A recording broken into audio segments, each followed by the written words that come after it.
Telugu Desam party కార్యకర్తల బలగాన్ని నమ్ముకుంటుంది కాబట్టి స్వర్గీయ నందమూరి తారక రామారావు గారు ఆ రోజే కార్యకర్తలను తయారు చేసినటువంటి చరిత్ర ఉంది.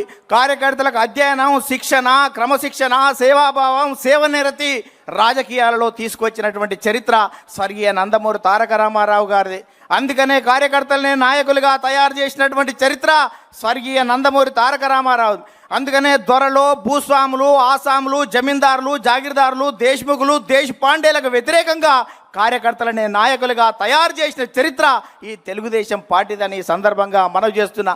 ఈ 44 సంవత్సరాల తెలుగుదేశ ప్రస్థానంలో గ్రామాలకు మౌలిక సౌకర్యాలు ఇచ్చాం, ప్రజలకు సంక్షేమ ఫలాలు అందించాం, ప్రజలకు రాజకీయ చైతన్యం ఇచ్చాం, బలహీన వర్గాలకు రాజకీయ జీవితం ఇచ్చాం, సామాజిక మార్పులకు శ్రీకారం చుట్టాం, ఆర్థిక అభివృద్ధికి అందలం వేశాం, నిమ్న జాతుల ఉద్ధరణ కోసం, బడుగు జన ఉద్ధరణ కోసం బాటలు వేశాం, దేశ రాజకీయాలనే సమూలంగా మార్చివేసినాం, రాష్ట్ర రాజకీయాలని, దేశ రాజకీయాలను ప్రపంచవ్యాప్తంగా మార్చివేసినాం.